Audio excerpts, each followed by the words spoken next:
Hello everyone, in this video we're going to talk about how to fix high ping in Roblox.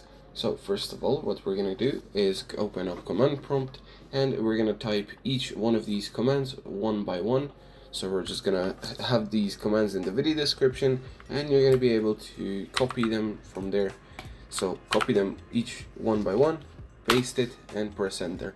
And you will do this with all of the other ones. Once you have done that, you can go back in the game and check if your ping is still bad. If it's still bad, make sure you're not downloading anything, or actually, if you are, make sure to cancel it or wait for it to finish and then try playing again.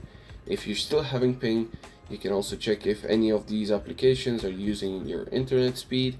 And then the final piece of advice is if you're using Wi-Fi, you should consider switching to a cable and tethered connection. Anyways, that's pretty much it. Thanks for watching. Make sure you like, share, and subscribe, and see you in the next one. Goodbye.